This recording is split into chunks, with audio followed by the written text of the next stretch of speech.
I really don't think it can be worse than to get swept by the team that you essentially helped out to put them in the position that they're currently in. Of course, I'm referring to Nikola Vucevic and the trade in which the Bulls traded Wendell Carter Jr. and 2 first-round picks, one being Franz Wagner and the other Jet Howard, making the Magic bad enough at that time that enabled them to also land the #1 pick in 2022, which netted them Paolo Banchero.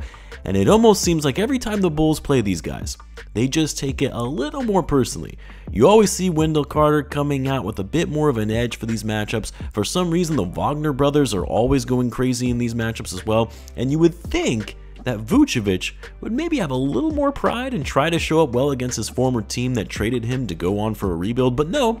Instead, you had Vucevic having arguably one of the worst games of the season, in which he made 1 basket, shot 1 for 9 in this game. 1 for 9 in your old stomping grounds, 8 points, just 5 rebounds. Absolutely baffling. Like, I know Vucevic isn't having the best season, he's shooting a career worst from 3, and tonight he went 0 for 4 from deep, but there was just such little effort on his part, getting outworked in the paint, fumbling the ball when it was passed to him. Just unacceptable from your starting center. And look, I know the Bulls don't match up well against this team, you know, that they're really big and long. Bulls are overall a pretty small team, so I'm not going to pin all that on Vucevic, as the Bulls need to provide some help defense and better box outs to avoid second chance opportunities to the Magic. But yeah, giving up too many second chance points to this team, not taking advantage of the fact that this isn't a good three-point shooting team. I mean, the Bulls struggle against three-point shooting teams in general. They give up the most threes in the league, and you're going up against a team that shoots the lowest volume on threes. And tonight, you let them go 11 for 34 from deep. Franz Wagner and Jonathan Isaac didn't even play in the second half. They had to leave early due to injuries. That takes away some of their length, and the Bulls could not capitalize on that. Even Jalen Suggs had to leave the game for a bit. And yes, I would venture to say that this game would be a bit different had Alex Caruso played the game and give the Bulls a little bit of an extra edge on defense, and hopefully get some more threes up as well, as the Bulls only took 20 throughout this game and only hit 6 of them. But let's be real, what cost the Bulls in this game was very unrealistic of them, by the way, was their turnovers. They turned the ball over 21 times. They turned it over more times than they attempted threes in the game. Give the Magic credit, of course, because they are one hell of a defensive team.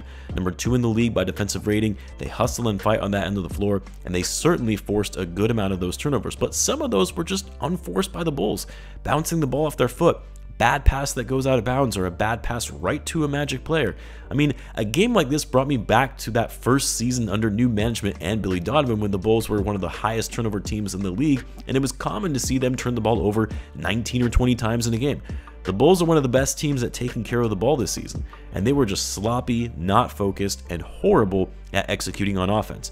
DeMar DeRozan, who has one of the lowest turnover rates in the league, always known for keeping the ball secure, 7 turnovers in this game. I can't get too mad because, well, one, dude has been putting in an exorbitant amount of minutes this season in his 15th year in the league. You're asking a lot of this guy, and it's eventually going to catch up to him. But 2, he did everything he could to bring the Bulls back into this game in the 4th quarter, where you thought this was going to be another one of those 4th quarter heroics from DeMar, where he wills this team to a victory when he had that and one that brought the lead to 6 when it was 96-90, I believe. And of course, DeMar still finished the game with 30 points on 13 for 22 shooting with 5 assists. So yeah, 7 turnovers. It's frustrating because the Magic capitalized on points off turnovers from the Bulls, but DeMar was doing everything he could to keep this team afloat.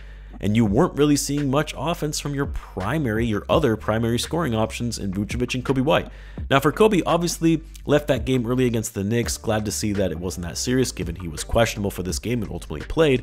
But the dude has just not been right since sustaining that injury, that hip injury, when Siakam fell on him.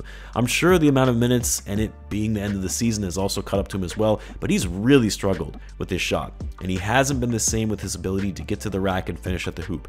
I was pleased to see him pick things up in the second half, and he was facilitating out there, leading the Bulls with 6 assists, but just 11 points for Coby on 4 for 11 shooting, 1 for 5 from 3, and a -18 in this game.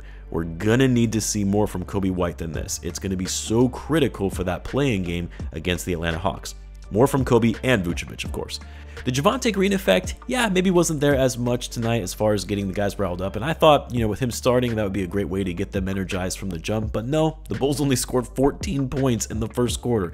Not to Green's fault, because he scored more than half of those, I believe. Kudos to Javonte, man, because he's still been playing so well. 15 points tonight, 6 for 7 from the floor, 8 rebounds, a steal, and 3 blocks. Like, what is this? The man was in the G League not that long ago and hadn't played NBA basketball for over a year, and he's playing this well and in the starting lineup for the Bulls. Just insane.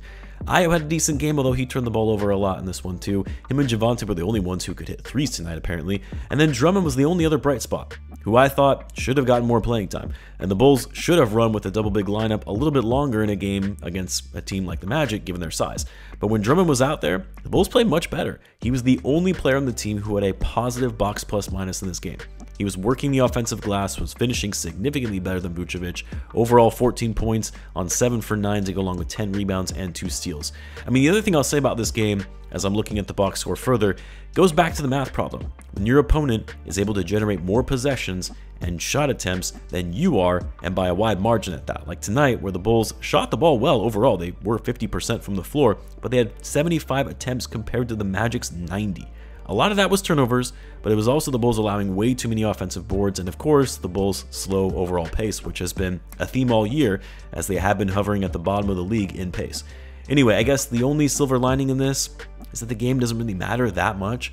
The Magic had a lot more riding on this game when it came to their seeding. Bulls are already locked into that 9-10 playing game. They're just playing for home court advantage at this point, which they do have the edge, both in being ahead of the Hawks at the time of this recording in the standings and having the tiebreaker over them. So it's not like this is a crushing loss from a standings perspective, but still a frustrating loss either way, especially when this was a team that you traded a good portion of your future with, and you see where they are now versus where the Bulls are.